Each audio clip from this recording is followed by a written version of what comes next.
Hello and welcome everyone to this Warcraft replay. This is going to be the second game of this best 3 series between FoCuS, the Grey Orc player, in, oh god, it's a close one, in the 3.5 o'clock position, I guess you could say, and Yumiko in the 5.5 o'clock position. Yeah, I hate Turtle Rock because of this sole reason, and I also hate constant spikes, but I really can't do anything about that. I might have to check the interior of my computer after this. Either way, this is going Orc versus Human. I think we had this last time, before the Moon versus Suck series, which that series has been covered by Crota, like, after I uploaded, which seems a little depressing. But either way, I really can't control other people from uploading certain series, so yeah, there we go. Either way, Yumiko is gonna go for that Archmage again. It hasn't failed him yet, so why not just keep on going for it, I guess. I guess that's what most people think. And FoCuS is actually going to go away from that chain wave strategy and go for that solid Blade Master instead. Blade Master versus Archmage, who knows how this will actually happen. Theoretically, FoCuS might be able to pull it through this game and force a game 3. Because it is a close spawn, he can actually take advantage of that. But at the same time, some of the things can be said for Yumiko, who could probably go for a tower play in the near distant future, just because Militia could basically walk there. Anyway, Blade Master has completed. He is he gonna sell his TB scroll, or is he just gonna go straight after that footman? Nope, he's gonna go straight for the harassment instead. Won't be able to get a creep jack just quite yet though, so I wouldn't hold my breath if I was FoCuS. Yeah. Instead, he's gonna go for the footman. It's gonna take quite a while. I am pretty confident that Yumiko will be able to handle this situation appropriately. He might just deny the footman when he is of suitable health, I guess. I mean, this footman is basically distracting the Blade Master, and then just solidly unreward him, or just don't reward him by just denying himself. Either way, the Grunt will be able to get the last hit. No, it will not, and Yumiko will get the Cloak of Shadows instead of FoCuS. Now there we go. Will he get that kill? Yes, he does. The solid elemental kill, giving him a little bit of experience. Not as much as the footman would give, but I guess it's better than nothing, really. The unfortunate thing is that Yumiko is near level 2 and does have an extra item compared to FoCuS. FoCuS is just going to go straight after that Watcher camp. I think he's pretty much just going to abandon this after he takes down the Magi. He did sell his TB scroll and purchase himself that Circlet of Nobility. He's actually going for the Tome Trapper as well? No, he's not. He's going to pick up the Ring Regeneration, which is a solid item for the Blade Master. That's 2 hit points per second, I believe. Yes, it is. Will be fantastic on either the Blade Master or whatever hero he will follow it up with. So far, Yumiko is actually taking advantage of the outer creep camps, which generally would not be seen cleared out if it was a close spawn, but that's exactly what we're seeing. FoCuS just creeping out his normal creep camps over here. Gloves of Haste has been picked up, gaining level 2 as well, and just pretty much just abandoning that creep camp, which has nothing of value, I guess. FoCuS is... oh, he purchased double salves maybe? Yeah, he did. So yeah, he's pretty much spent 200 gold on double salves. That's quite an investment, I guess. Yumiko pretty much just clearing up the rest of the creep camps, the ones that's pretty much been abandoned by FoCuS. It will pretty much help him. He will, I think, get to level 3 after this particular creep camp. He will, or he does have +6 claws, which is such a, I guess, eye candy for the Blade Master. Blade Master would like some damage items. Level 2 Blade Master really can't take on the Troll Warlord by himself. He could probably go to this creep camp and claim the Watcher Ward for himself, I guess. Stronghold has been completed, but so did Keep Tech. We also have the first Arcane Sanctum, second Arcane Sanctum being placed down. We have the Shadowhunter immediately queuing up for FoCuS. We also have the Bestiary placed down. The Spirit Lodge will pretty much follow at the halfway mark, I expect. Either way, the Grunts are actually playing a wild goose chase over here. Instead of actually harassing, he is pretty much gonna try and chase down that Quill Beast.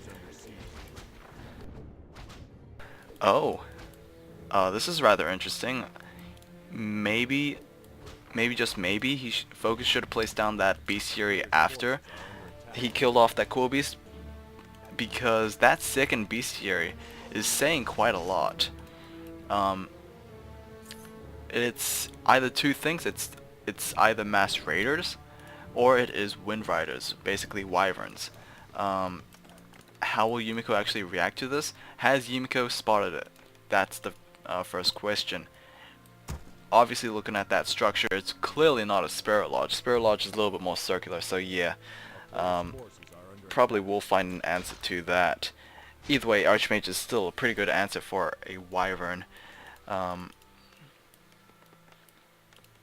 We have towers being placed down, which is a good choice for Yumiko. He probably should place down a little bit more, but he knows that one Wind Rider will not be able to stand up to a single guard tower. This might actually be turned into an arcane tower, if for some reason, I guess.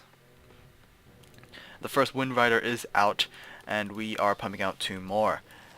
No guard tower upgrade just quite yet. One Wind Rider can't really do anything, and there is the guard tower right there.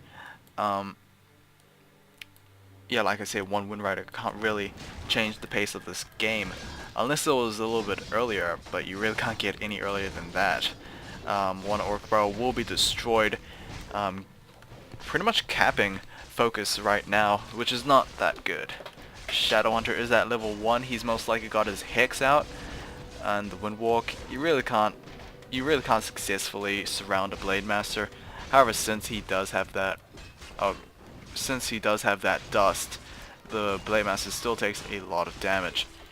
And it looks like both the heroes are pretty much being focus fired. Towers are being placed down. Wind Riders really don't mix well with the current army composition for FoCuS. That might actually be a little bit of an over exaggeration, but Wind Riders don't really fit with the, I guess, tankiness of the already existing Grunts. Maybe I'm just wrong. But either way, Cool Beasts, perfect unit, as well as those Elementals, perfect unit against those Wind Riders. Basically, Beastmaster is, of course, always a solid choice. The Tower Rush, despite it failing, it did prevent those Wind Riders from doing what they were set out to do, and that was basically pick off a couple of peons, or peasants, whichever ones. Got him. That's so annoying.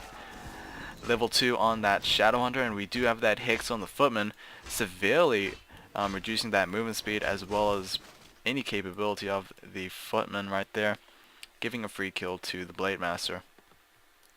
A player's forces are under attack. Do have a Quill Beast who was sent with an invisibility, is now going to focus a couple of peons. Now we do have these Wind Riders over here trying to go for the blind spots of the guard tower. Unfortunately, no sort of poison, so that's not additional DPS whatsoever. We do have one Griffin Aviary being placed down, most likely for Dragonhawk Riders, to answer basically those Wind Riders right there. Dragonhawk Riders do have the ability called Aerial Shackles that pretty much disables and severely damages any aerial units that are caught with the shackle. They're basically anti-air, but in form of air, basically. There we go, Dragonhawk Rider over there. No Spellbreakers have been produced just quite yet, and I really don't see any reason to. There's not really that much for the Orc army to impose. Not really that many grunts, and absolutely no raiders despite double bestiary. FoCuS really can't produce any more units because he is technically maxed out. Of course he can go over upkeep, but that is more hindering than beneficial. We do have 5 Wind Riders over here. How much is that? Isn't that like 15 farm? 15 supply maybe? That is a ridiculous amount, especially for glass cannons like these guys over here. Either way, Blade Master taking taking bad damage basically. He shouldn't be taking so much damage before a team fight or just a normal fight over here. We do have 2 Dragon Riders over here. Don't think they have Shackle research. But either way, Dragon Riders are very strong. We did have Troll Bat Riders trying to suicide against those Dragon Hawks, but that was not enough. Unfortunately not enough to one-shot them at least.